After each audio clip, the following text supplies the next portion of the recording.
সালটা বাংলাদেশের জন্য শুধু আরেকটা নির্বাচনের বছর না, এটা হতে যাচ্ছে একটা ঐতিহাসিক মুহূর্ত, একটা সন্ধিক্ষণ। কারণ এই নির্বাচনে ভোটারদের এমন একটা সিদ্ধান্ত নিতে হবে যা এর আগে কখনো হয়নি। আর এই একটাই নির্বাচন যা হয়তো দেশের ভবিষ্যতের গতিপথ পুরোপুরি ঠিক করে দেবে। একবার কল্পনা করুন তো, একজন ভোটার ভোট কেন্দ্রে গেলেন আর তার হাতে তুলে দেওয়া হলো একটা নয়, দুটো ভিন্ন ব্যালট পেপার। কেন? এই একটা প্রশ্নই কিন্তু ২০২৬ সালের নির্বাচনের সবচেয়ে বড় রহস্য। আর এই দুটো ব্যালটের পেছনের কারণটাই ঠিক করে দেবে বাংলাদেশের ভবিষ্যৎ। ক্যালেন্ডারে এই তারিখটা দাগ দিয়ে রাখতে পারেন, ১২ই ফেব্রুয়ারি ২০২৬। এটা শুধু একটা ভোটের দিন না, এটা হতে যাচ্ছে বাংলাদেশের ইতিহাসে একটা নতুন অধ্যায়ের শুরু।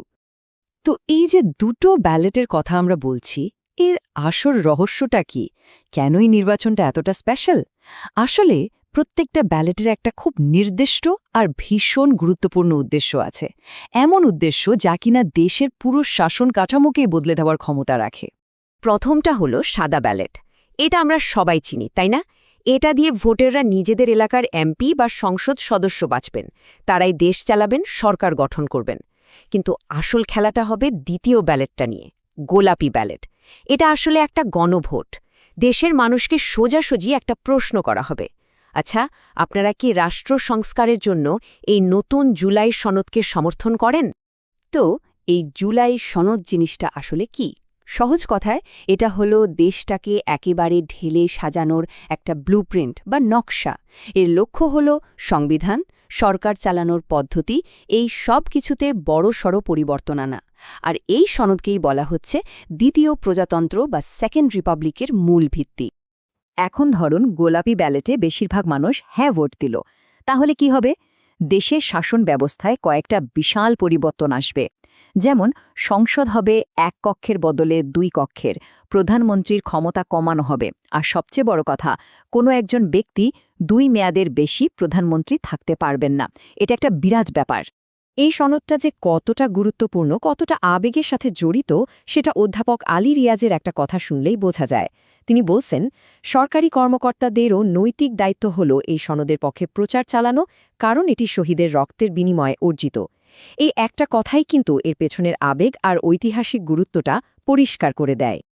আচ্ছা, একদিকে তো গেল রাষ্ট্র সংস্কারের এত বড় আলোচনা, কিন্তু এর পাশাপাশি রাজনীতির মাঠেও কিন্তু নতুন খেলা শুরু হয়ে গেছে। যেহেতু আওয়ামী লীগ এই নির্বাচনে নেই, তাই পুরো সমীকরণটাই বদলে গেছে। তো কারা এই নতুন লড়াইয়ের প্রধান খেলোয়াড়? দেখুন, একদিকে আছে তারেক রহমানের নেতৃত্বে বিএনপি বা বাংলাদেশ জাতীয়তাবাদী দল। তারা নিজেদেরকে একটা লিবারেল ডেমোক্রেটিক দল হিসেবে পরিচয় দিচ্ছে, সংখ্যালঘুদের নিরাপত্তার কথা বলছে। আর তাদের ঠিক বিপরীতে মাঠে নেমেছে একটা বেশ শক্তিশালী নতুন জোট, ১১ দলীয় জোট।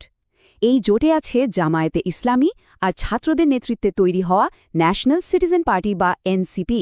আর তরুণদের মধ্যে কিন্তু এদের একটা দারুণ আবেদন তৈরি হয়েছে। এই যে নতুন জোটটা, এরা কিন্তু একটা দারুণ বুদ্ধিদীপ্ত নির্বাচনী কৌশল নিয়েছে। নাম দিয়েছে এক বক্স স্ট্র্যাটেজি। মানেটা কি? মানে হল ২৫৩টা আসনে তারা নিজেদের মধ্যে মারামারি না করে জোট থেকে মাত্র একজন প্রার্থী দেবে। টার্গেটটা খুব পরিষ্কার, তাদের সব ভোট যেন এক বাক্সে পড়ে, ভাগাভাগি না হয়। এতে জয়ের সম্ভাবনা অনেক বেড়ে যায়। এইসব বড় বড় রাজনৈতিক আলোচনা, রাষ্ট্র সংস্কার, সবকিছুর বাইরেও একটা জিনিস কিন্তু ভোটের ফল ঠিক করে দেয়। সেটা হলো সাধারণ মানুষের পকেটের অবস্থা, তাদের দৈনন্দিন জীবনের চাপ। তো অর্থনীতির ঠিক কোন দিকগুলো এবারের ভোটে সবচেয়ে বড় প্রভাব ফেলবে? এখনকার বাজার পরিস্থিতিটা একবার ভাবুন। মূল্যস্ফীতি ৮.৫%-এরও বেশি। এর মানে কি? মানে হলো চাল, ডাল, তেলের মতো প্রতিদিনের জিনিসপত্রের দাম সাধারণ মানুষের নাগালের বাইরে চলে যাচ্ছে। জীবন চালানোই কঠিন হয়ে পড়েছে। তাই যে দল অর্থনৈতিক স্বস্তির আশ্বাস দেবে, মানুষ সেদিকেই ঝুঁকবে। তো এই যে অর্থনৈতিক চাপ, এটা সামলাতে দলগুলো কি বলছে? বিএনপি বলছে তারা ১ কোটি নতুন চাকরি তৈরি করবে। অন্যদিকে ১১ দলীয় জোটের এনসিপি জোর দিচ্ছে একটা সার্বভৌম অর্থনীতির উপর। তাদের ফোকাস হল বিদেশের ওপর নির্ভরতা কমিয়ে দেশের ভেতরের শক্তিকে আরও বেশি কাজে লাগানো। তবে শোনেন, রাজনৈতিক দল, অর্থনৈতিক প্রতিশ্রুতি এসব কিছুর ঊর্ধ্বেই এবারের নির্বাচনের আসল কিংমেকার হতে পারে একটা বিশেষ গোষ্ঠী। কারা তারা? দেশের তরুণ ভোটাররা। তরুণদের হাতে ক্ষমতাটা ঠিক কতটা, সেটা এই সংখ্যাটা দেখলেই মাথা ঘুরে যাবে।